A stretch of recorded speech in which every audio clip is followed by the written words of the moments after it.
such an amazing guest, Alan. It always warms my heart. It makes me happy to talk with you. So I'm really excited to dive in. And in the past, we've talked about a variety of things, and I thought we'd just kind of continue with the theme, but move on as well. Certainly. So in the past, I've brought up the topic of like manifesting and because it was the beginning of the year, working with goal setting and maybe working with some of the techniques around there. And as I was preparing for our conversation today, I got to thinking about many people maybe thinking, gee, that's what I did want to do that. Like I thought that was my goal. I thought I wanted to manifest that, but now I just kind of feel turned like inside out, upside down, and I don't even know who I am anymore. And then that brings in feelings of maybe shame, like who am I? Am I lost? Am I any good at anything? So the Wonder method uses your feelings as entry points to the unwinding of the restrictions those statements created for you. Now, we take it down to the sensation level instead of the talking about what the emotions are. The names of the emotions are of little value other than to talk about. But the act of talking about them keeps us in our mind, which is what's already berating us. And we usually berate ourselves, and certainly there's feelings there, but I'll call them feelings because we're talking about, oh, I'm depressed. Oh, I'm not happy with my life. Okay, so the Wonder Method's point is these are resistances within us. These are doubts. These are holdings or pressures. When we experience a pressure or an inner sensation that feels restrictive, on an average, really all the different names are different layers of restriction. That's what we process. That's what we work on. We take it to base level. Instead of the stories, is keep us in our minds and keep repeating like a squirrel in a cage, right? Hamster in a cage, I guess it's a hamster cage. And we want to stop that, not because it's bad, but because it limits us and only creates more limitation every time we listen to it. That self-talk, everybody has it. To get rid of it, usually gradually, the processing takes us there. It takes us out of drama in the sense me versus everything else, or everything else versus me, depending on your point of view, into I have defined myself this way. These are the resistances I experience. If I actually let myself, what we call process them, which is basically ease into them, and it's easiest done, one-on-one with people. But to explain it, that's why there's classes. But in effect, what we're doing is we're allowing them to unfold and become a new or different sensation, what we call a shift. We shift them. And as they're shifted, integration happens. And I coin that integration as a greater integration of body-mind. As the body is allowed to give feedback, the mind begins to quiet because the mind actually craves feedback from the body. When we don't allow it to occur, basically we're caught in a brain box. And every time we touch a boundary or a thought that's upsetting, we don't like it. We bounce away, we move away, or we yell at it in our heads, or we complain about it to other people.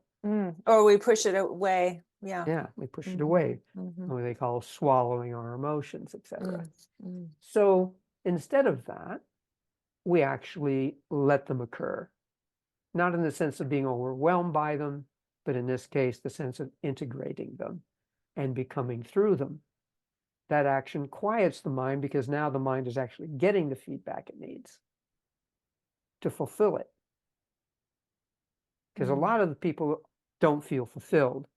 They feel diminished on some level because of some action or experience or memory. Mm-hmm. And we want to become whole within those things instead of partial, which That's is, incredible. yeah. And that's why I like the Tao Te Ching to quote from, if you want to be whole, first become partial. In other words, acknowledge the partialness. Let yourself understand there's a difference between being whole and partial. And we do that through feeling. Many people say, well, won't your mind stop working then if that's happening? He says, no, the mind will continue to work beautifully. It won't be as in conflict. Because the mind, we're not trying to stop the mind. We're trying to start or allow to resurface the sensations within us that are inherent. Mm. Oh, that's just so good. I love that. There's so many juicy pieces I want to address in that. And I wrote down comparison here because I felt like you touched on that. And I know, like, with shame of being confused, like, who am I? Am I any good? And it's like, I'm comparing myself to, well, Sally didn't raise any kids. I've got 15 kids. I've devoted myself to my children, and now I'm 50 and I got to start in retail. And so I'm like making $8 an hour. I don't know, $15, $20 an hour. I don't know what that pays. And, she's 45 and she's making six figures. And so there's this whole comparison game. And it's just like, it can turn people inside out. And so, you spoke to that. And also, um, personally, I've noticed so much smoothing in my life from just back in 2018 when I kind of shifted a lot of things in my life. I've got this new career, I've got, new relationships, and it's just like everything's so much smoother. And I've still got, my brain is still the same brain and everything's still the same, but I just have such a different experience of life. And I'm finding that, I think it's a lot of different things. I think being older or wiser or less worried, less worried, there you go, helps, processing has made such, ever since I've run into the Wonder Method and became smoother, everything's different for me. I compare myself less to others. Yeah. The nature of presence and wholeness isn't this holy something or other. It's being you. And that's enough. If you judge it as not enough, well, that's an entry point. But understand there's judgment there. Again, that's personal resistance. I've judged myself. I found myself wanting, is the way the phrase goes. So people are always asking, who am I? You're you. Yeah, but who am I compared to everybody else? You're still you. But what do I do when somebody else is better than me? Oh, you think they're better than you. Process that.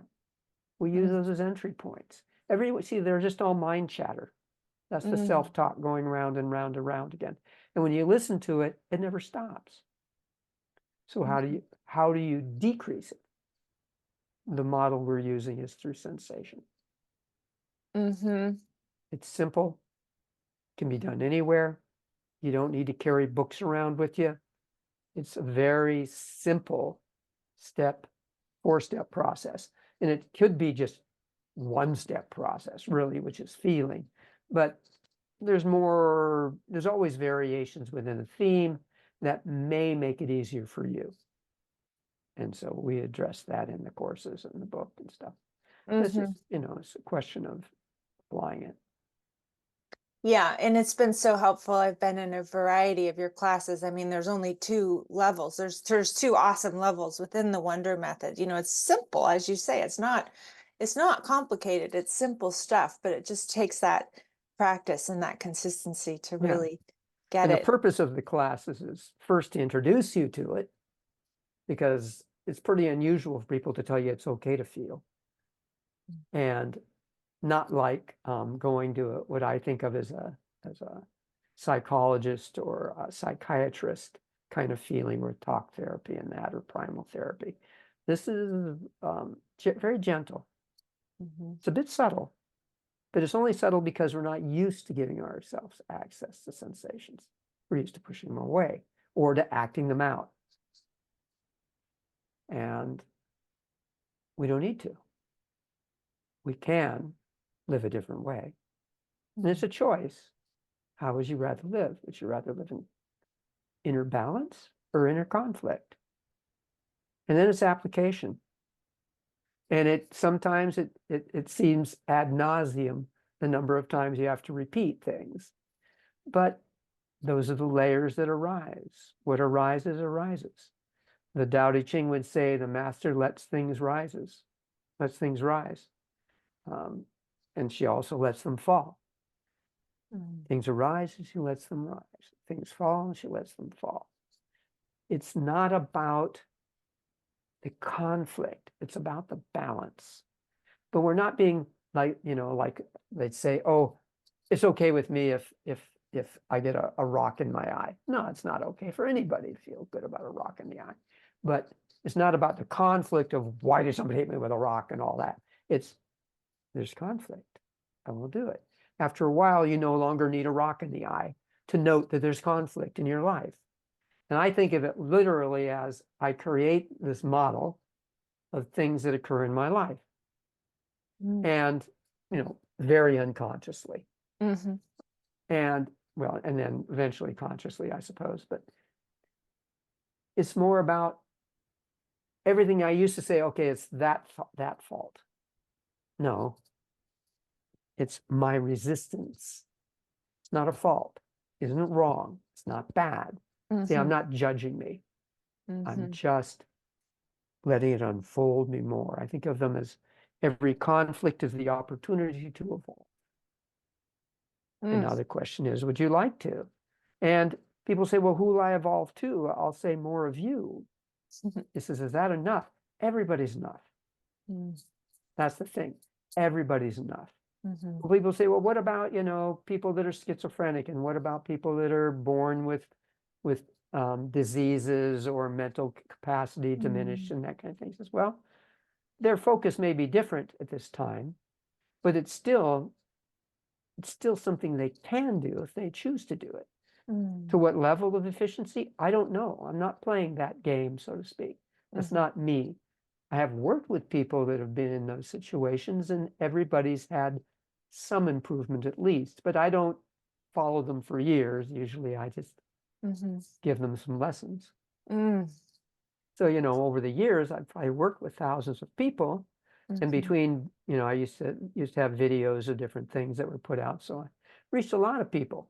But the present work is so much simpler, so much easier, so much more fulfilling without the need to be fulfilling. It's just there.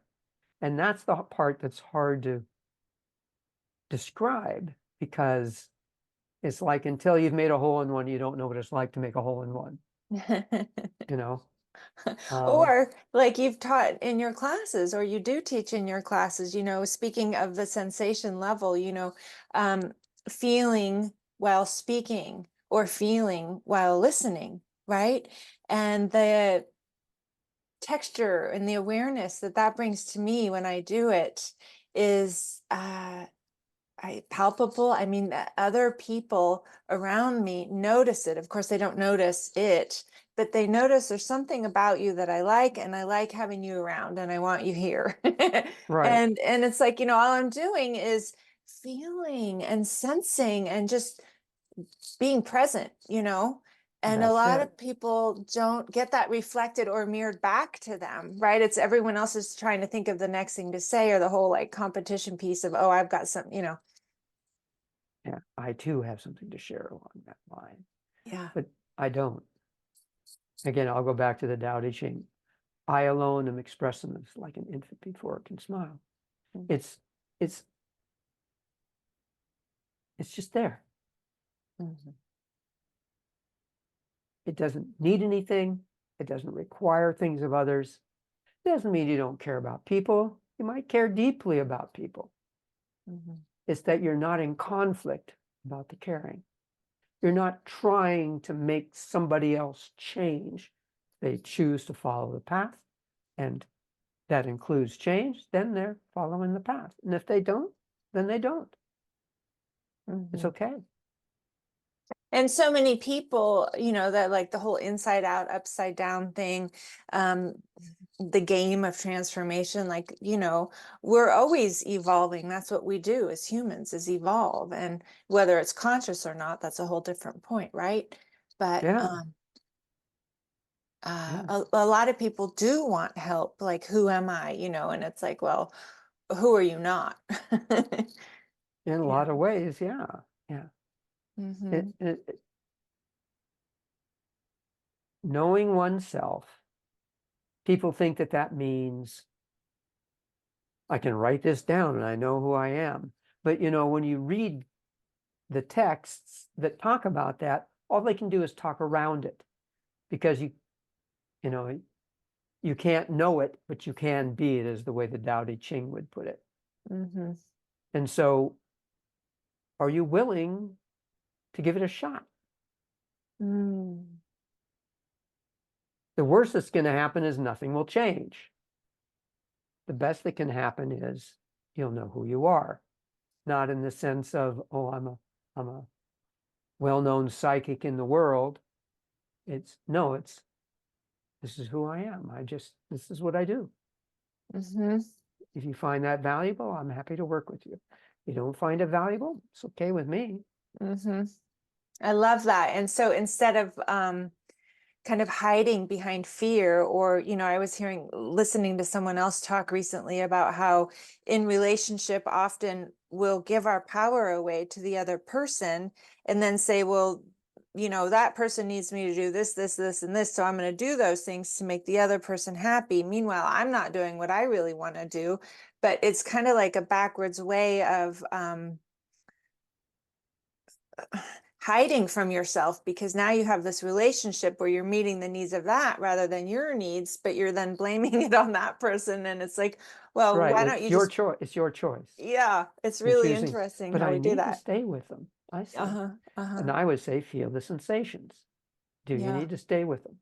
Well, I Mm-hmm. don't need to stay with them, but I feel a deep desire to stay with them. Or can Oh, I that's be different. myself within this? Like, can I really be here present and be myself and not feel like I need to meet all these needs? And, the whole like hiding Again, with the those fear. are statements that are true. Mm-hmm. The Wonder Method would say, okay, well, feel those sensations. Mm-hmm. Don't go round and round with them. Yeah. And some of this too, when people get into, and I've gotten into these places of like, I'm not good enough, or I'm unworthy, or they don't like me, or I'm too this, or, and then it's like, it's sure that feels like shame and stuff, but then that's kind of like a pathway to, so those are like lower feelings. And then there's this whole like addiction thing, whether it's people are, over binging on, I don't know, TV, or, I think we laughed last time about swimming too much, but anyway, all these addictions can come up when we don't feel good enough. And it's just like, then it's even getting sucked down further. Well, then we get more caught in our minds again because we're judging ourselves again. Mm-hmm. You want to eat a lot? It's okay with me. Mm-hmm. If you're unhappy about it, that's an entry point. If you feel judged by it, that's an entry point, whether you're doing the judging or you feel other people are judging you. Use that instead of running away from it or just talking about it. Use it as an entry point from sensations view, not from mind's view. Because the mind loves to run away with it and make a big, big story about it. Because, wow, I could write a novel about this. Maybe I will. The fear of being fat and the fear of being skinny. It'd probably sell. Yeah, it probably would. Yeah, I had one friend that she preferred to be heavy because then she wasn't looked at longingly by men in this case, because she enjoyed being with men. But she felt insecure with being desired. Mm-hmm. So when she was heavy, she wasn't desired. When she lost weight, she was desired. Mm-hmm. That was her entry point. But, everybody's different. And so what then would that entry point be The for that sensation that example? arose at that time.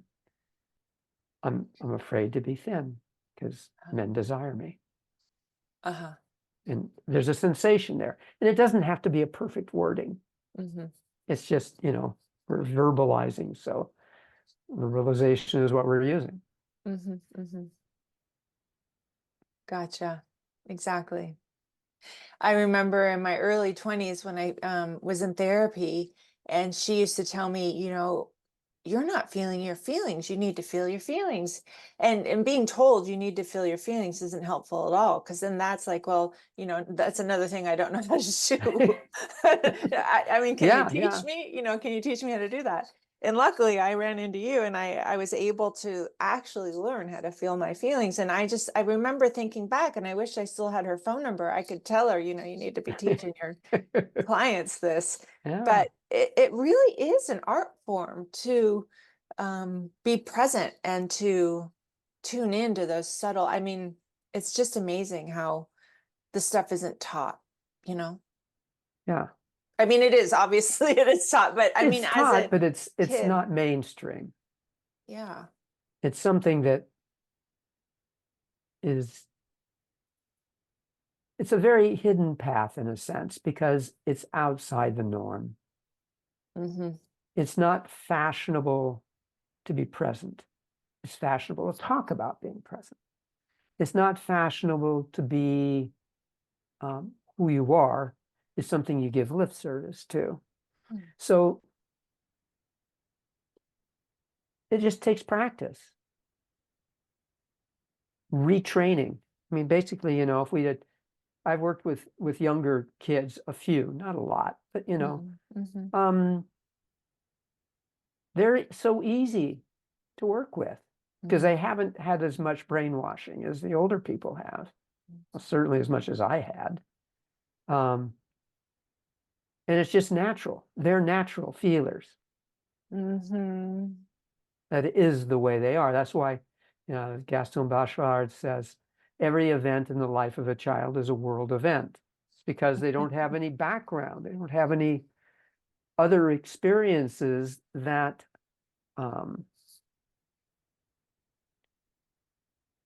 they can compare to. They just, oh my God, I didn't get a lollipop. And they're just nuts about it, And they go on and on and on about it, crying. And Mm-hmm. Sally got one and Johnny got one. I didn't get one.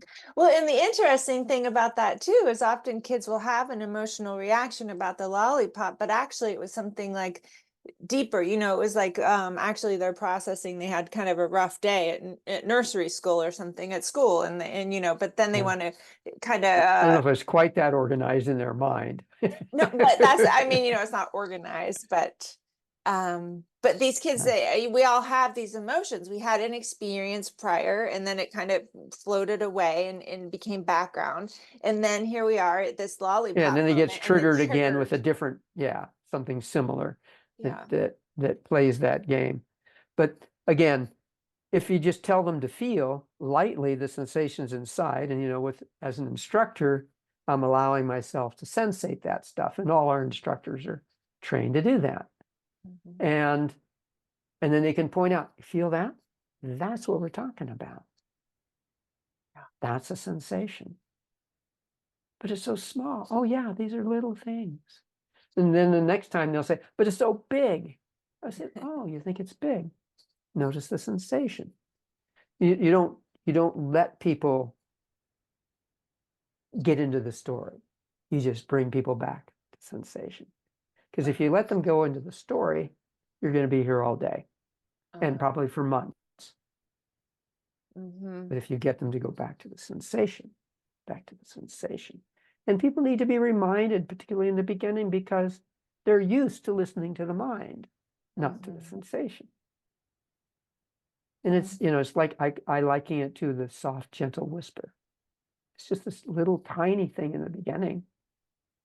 It's when it gets pushed away for so long, it becomes a wall or Mhm. overpowering. Oh, I'm just useless. Blah, blah, blah. Mhm. Oh, yeah. Layer by layer, it unwinds. And people say, well, if I really go into it, I know it'll hurt. It doesn't. It actually feels better. But it's, again, not what we expect because we're not taught in this way. Mhm. And so then if we have someone who has, some years on them, let's say 30, 40, whatever years old, and they did have some traumatic experiences in their childhood, a lot of people are talking about trauma these days, rightly so. There's a lot of trauma out there. Um, and they want to change the old patterns or the old stories. Let's say, someone keeps, moving from relationship to relationship, and they keep thinking this is the one, and then it's not the one. And so then they go talk to a therapist, and there's all this mind stuff going on, like, let's talk about it and let's talk about it. And it's just like, well, and then, but it never gets, or it doesn't get resolved. At least this 30-year-old doesn't see any like resolution. Um, Right. The idea is to give yourself access to what's here now. mhm, And as that unwinds, what is submerged will rise. And they think, oh no, I don't want to talk about Ralph again. No, mhm, it's not that way. It's not, the name might be a trigger to give you access to a sensation. mhm, But the thing is they just come up. And now they're available, not like, oh no, I've got 300 things I'm aware of. No, layer by layer. And they're not bad. They may seem bad to the mind, but they're just a sensation. The mind has named them as horrible things, but they're mhm. not horrible. They're just sensations. And so the things that come up are the sensations, the feelings of whatever like the issue is, right?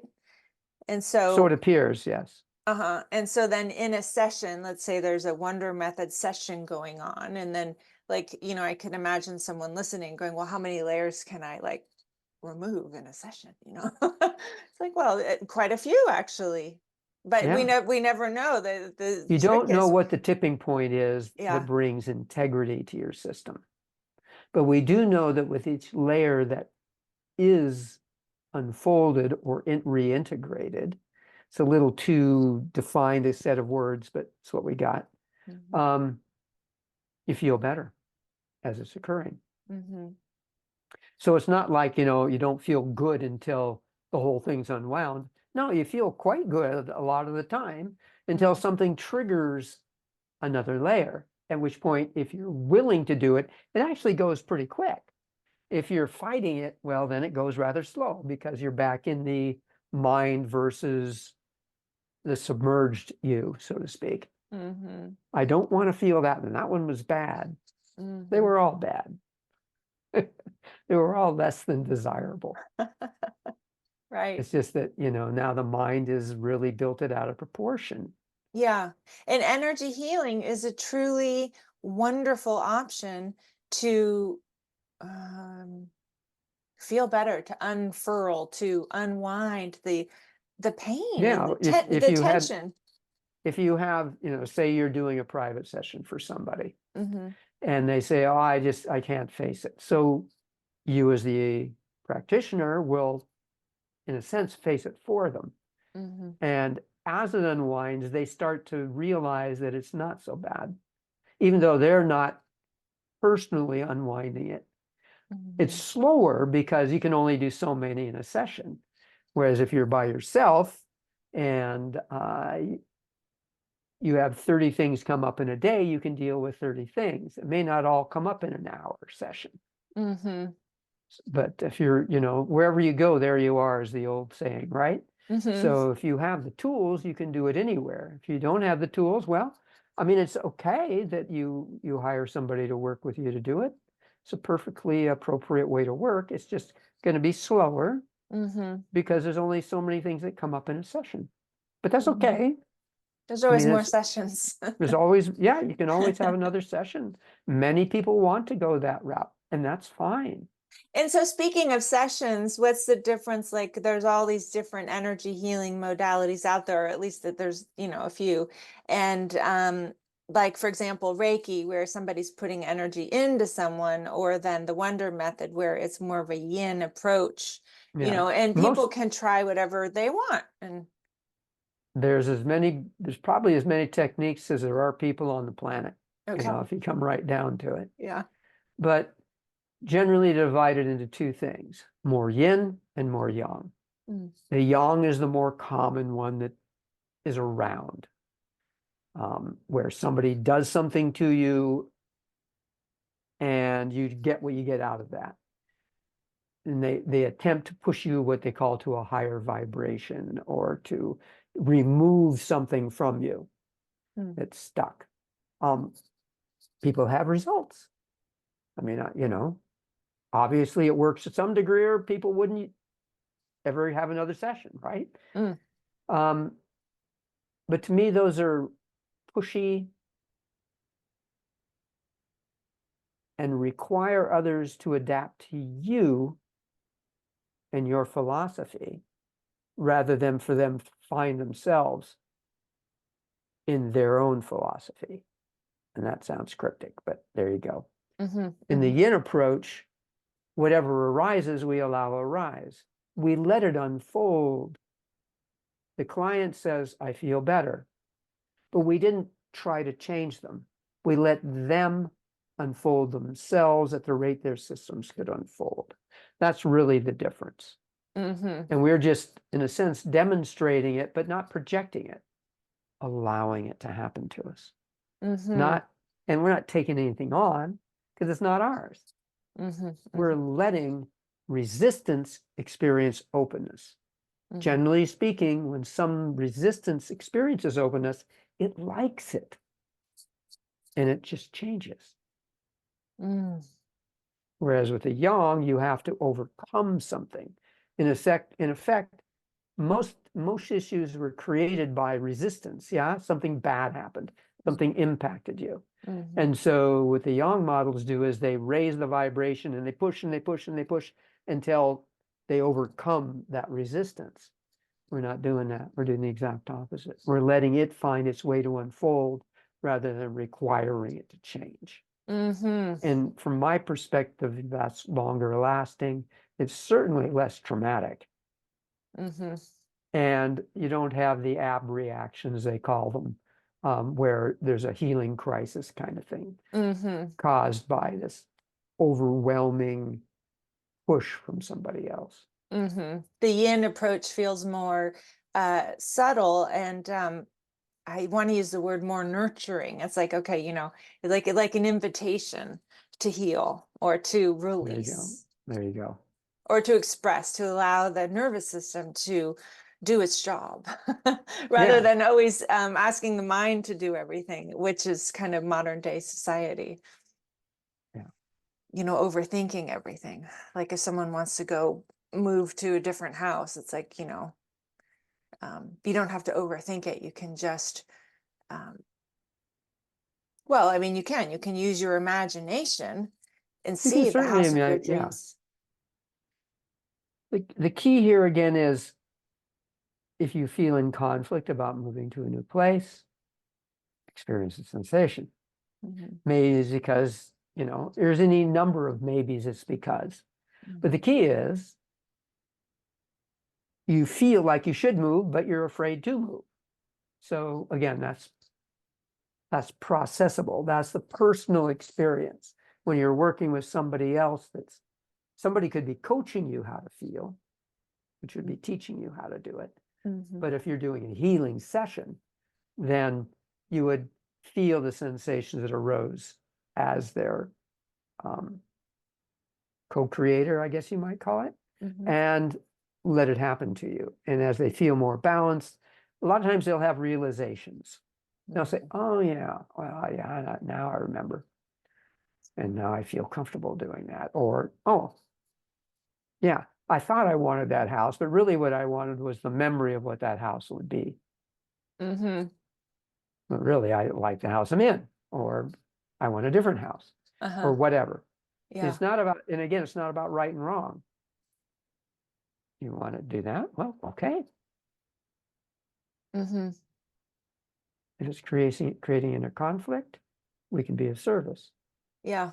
And maybe the house, maybe the story of houses within us is like, well, really bad things happen in houses. So that's, could Who be knows? a That could reason be why I anything. keep That's why I live in a cardboard box. I yeah, can usually get one for free. yeah, yeah. Or I Uh, need other people to take care of me. And so I'm going to go, live with other people, but it's so subconscious or unconscious or whatever it is, it's what we have to work with, as you say. There you go. So at any rate, the two arms of the work are getting healing work done. And that sounds like it's a reachy thing, but no, it's an inner thing, Mm-hmm.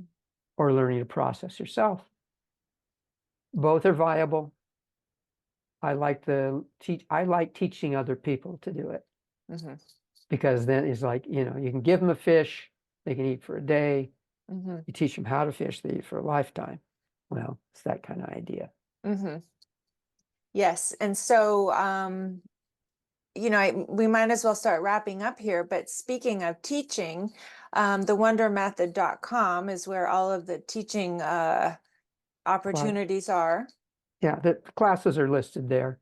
Yeah, classes are listed there. And so there's level 1, level 2, and then for those who want to learn to become instructors or practitioners, Yeah, you could go on to teaching level 1 or teachers level 2, but I don't necessarily think about it as a desire to teach those things. I think of it as I want to understand the underpinnings of where these philosophies came from, mhm, how they're used, and how I can best use them. And in the process of doing that, you're taught how to feel others even more. You'll learn those within the first 2 classes too, but at a very even more subtle level that mhm, is more far reaching. So whether you want to be a teacher or not, to me, is irrelevant. If you're interested in understanding things more, because the work is simple, it's seemingly elusive. mm. It's so simple, is experienced by many people as complex. What do you mean you just feel? You just feel.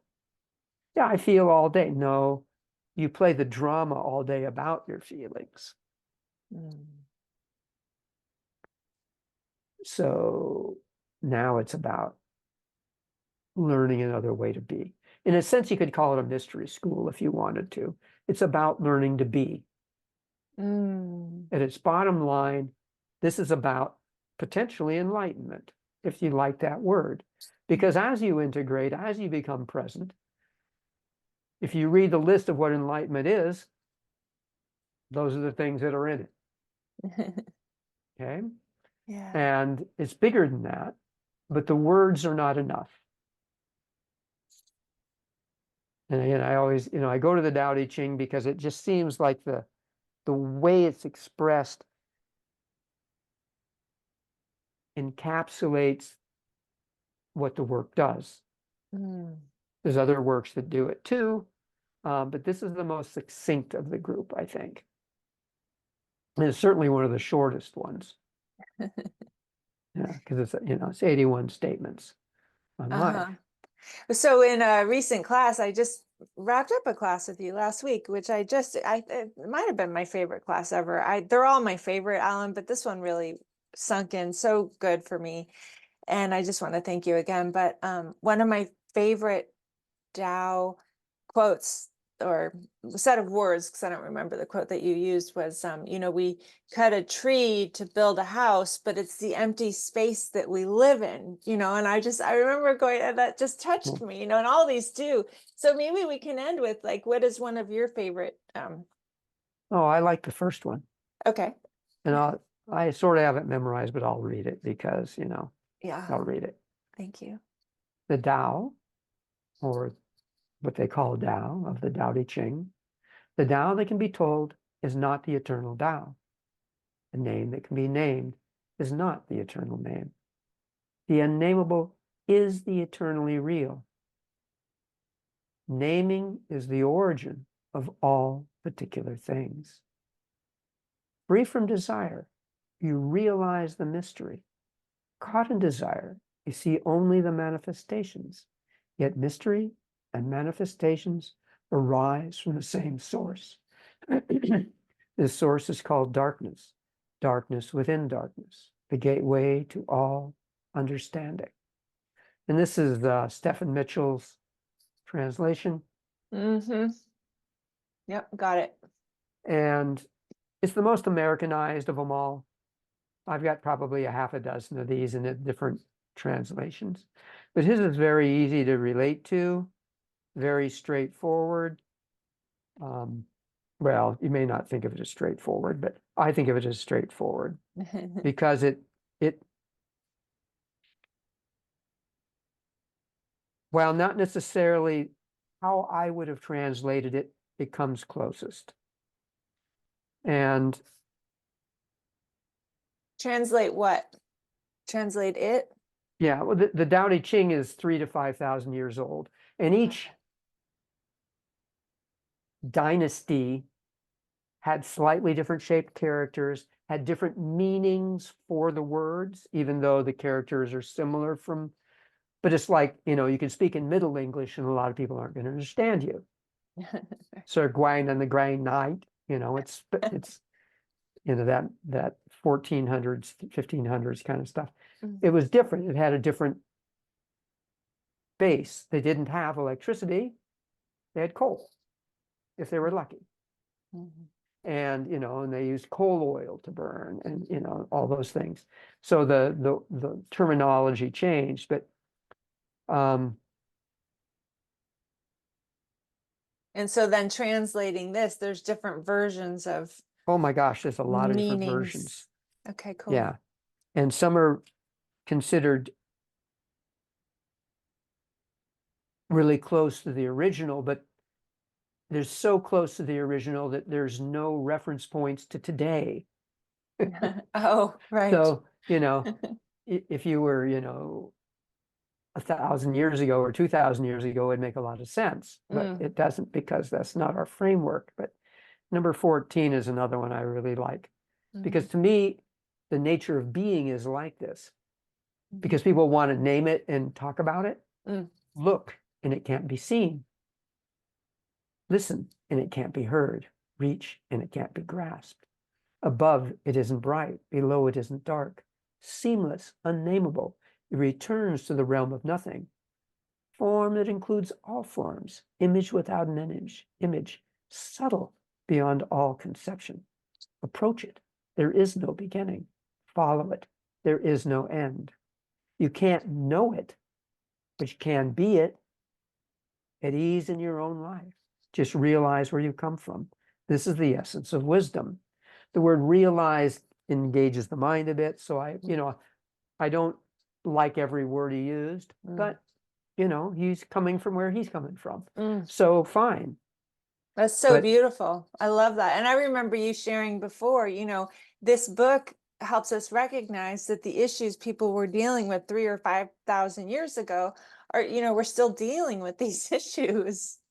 The mind is still the mind. Humanity is still humanity. Male, female, tall, short, heavy, fat, fit, unfit. They're all people. They all have doubts. They all have dreams. Yeah. And, you used to be able to go into a monastery and study, but you had to shut yourself off from the world. That's the way it was taught. But the thing is it's not the way people want to live. They want to, have fun in life. Well, you can. Doesn't mean like, oh, I'm so holy, I'm washing dishes by hand now, It's not about that. It's not about walling yourself away from humanity. It's about opening yourself from the wall that we call ourselves that's rigid and becoming. All right. Well, thank you very much. I've just really enjoyed talking with you. All right. Well, thanks for having me. Yeah. It's a pleasure.